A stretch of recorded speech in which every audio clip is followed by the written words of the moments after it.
Hello and a very warm welcome back to the garden. And in today's video, I know we're all busy planning and thinking about the next growing season, but I think it's really important to try and include some underrated vegetables. And today I'm going to highlight what I think is the most underrated vegetable that everyone must grow, and also show 2 or 3 others as well, to hopefully get you thinking about the plan and what you should grow next year. Around a year ago, I made a video showing how one plant can bring you free food forever, and I'm standing in front of one of these plants, and for me, this is actually the most underrated vegetable in the vegetable garden. And there are so many reasons why, and I think it's getting a lot of bad stick, or people just aren't so keen about it. And it's actually a perennial vegetable. And one of the great things about perennials is that they're usually so much easier to propagate from, and that is a huge advantage. So these Jerusalem artichokes, also known as sunchokes, have been staying and growing in the same space for over 15 years now, and I'm going to start harvesting them, and I'm going to show you exactly why and tell you why this is such an underrated vegetable and why I believe everyone should be growing this crop. I honestly believe that there aren't any vegetables which fit into the overrated category, because every vegetable serves a really important purpose. Even if it doesn't taste too good, it can provide an extra benefit. And I think a lot of people might think that kale is quite overrated, mainly because of its flavour.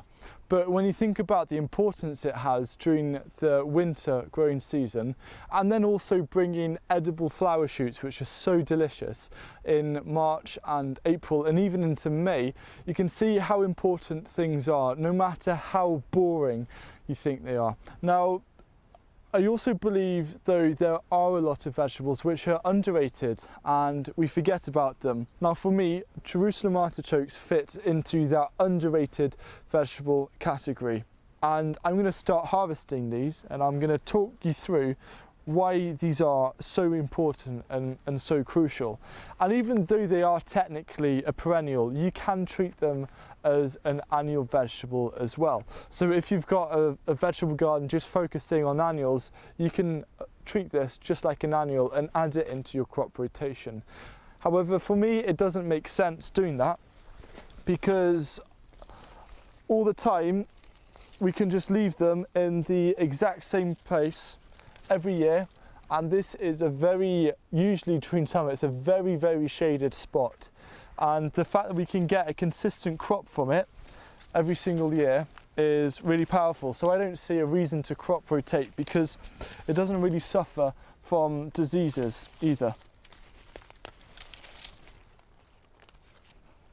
And for me, a huge benefit of Jerusalem artichokes is that they can be stored in the ground all through winter. Unlike something like oca, which it's a great tuber, it doesn't really quite have the same crop quality as you do with Jerusalem artichokes. And the other issue is that mice and vermin seem to love going for oca tubers. However, I've never had an issue with them going for Jerusalem artichokes. And the fact that we can store food in the ground through winter is huge, because it's December at the moment, and unlike potatoes, which you can't really store in the ground as easily, or you need to harvest them to avoid getting issues with diseases like blight or scab, with Jerusalem artichokes you store them in the ground. And the great thing about that is, if you live in a really small house, or you struggle for storage, or maybe you don't have a cool shed or outbuilding to place your harvests in, like your potatoes to store, just keeping them in the soil is the best way to store them. So when it comes to wanting to have a meal, you can come up into the garden or the allotment and just pick what you need. And I think that is a massive benefit, not having to do a huge harvest. I mean, I'm going to do one of those today, but being able to keep them in the ground. In under 3 square feet, which is quite a small space, this so far is the harvest. And I would say this is roughly from maybe 3 or 4 different plants. And even though I'm going to harvest all of these, I don't need to store them in the house, and I'll be showing that as well because it's so simple.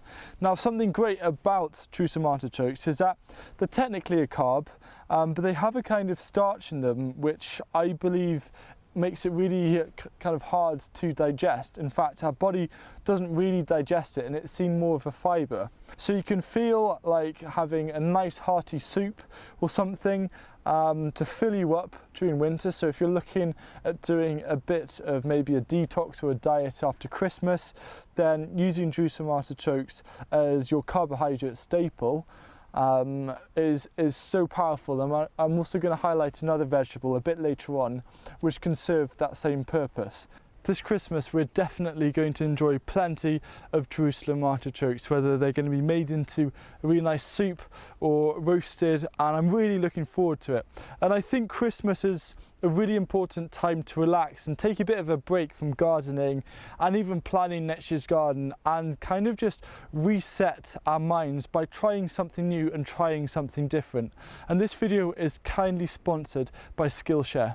Skillshare is an online learning community for people who love creating and learning, with thousands of classes in design, art, business, cooking and more. For me, I love art and I find it hugely therapeutic and rewarding, but it's something that's been really missing from my life for the past 2 or 3 years. So I've decided over the festive season to enroll on a couple of courses by Skillshare, and those are botanical illustration and improve your ink work. So if you're wanting to fuel your curiosity, creativity, or maybe even your career over Christmas, or you can link in with your New Year's resolutions and wanting to learn new skills and new techniques at doing things, then Skillshare is a place. So for you, my viewers, Skillshare has provided a really generous free 2 months trial of unlimited access, so you can try as many different courses as you wish. And then if you really enjoy it and you're finding that you're getting a lot out of it, it's only around about $10 a month after that. To unlock this great opportunity, all you need to do, and it's so simple, is head down into the video description box and click on the link. There's a lot of vegetables which require a lot of sun, and this takes up a lot of space in the garden and you're always looking for sun. But if you've got a shady place and you're fed up of growing just rhubarb there, because our rhubarb is grown literally just the other side of these Jerusalem artichokes, then add some Jerusalem artichokes into the mix, because they're still going to thrive and give you a fantastic crop.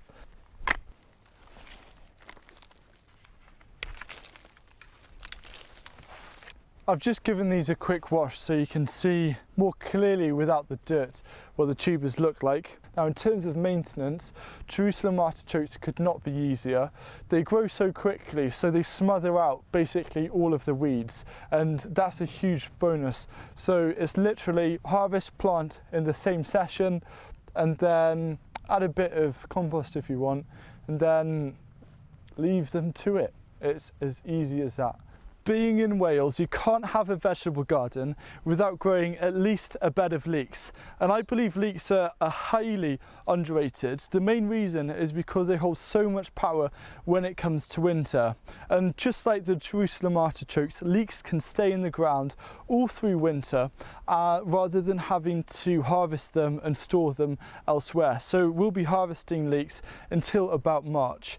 Another highly underrated vegetable, and is also a winter veg, is swede. I've got quite a massive one here. And the reason why I believe these are highly underrated is because you can use them as a carb and you can replace these for a lot of meals instead of potatoes. And in fact, per 100 grams of potatoes and swedes compared, swedes will have about half the calories of potatoes, and I think that's something really important. And again, these can store in the ground, and a fantastic source of greens. And finally, you see these leaves here? Well, these are also edible. So another fantastic crop to add into the must-haves. And of course, the final vegetable has to be beetroot.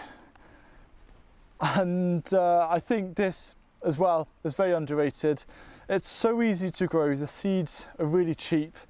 It's not too hard to save the seed either, it just takes a couple of years. And beetroot, this has survived many frosts and we're still being able to harvest. Now, I would only keep these in the ground until around about Christmas, but what you can do if you want to keep them in the ground more is cover them with a big mulch of hay or straw or leaves to keep them good. So again, you don't have to worry about storage. But beetroot tastes delicious, especially homegrown ones. They're nothing like what you get in a supermarket, and you can harvest them within 3 months of sowing. So you can start sowing them from March all the way through until July.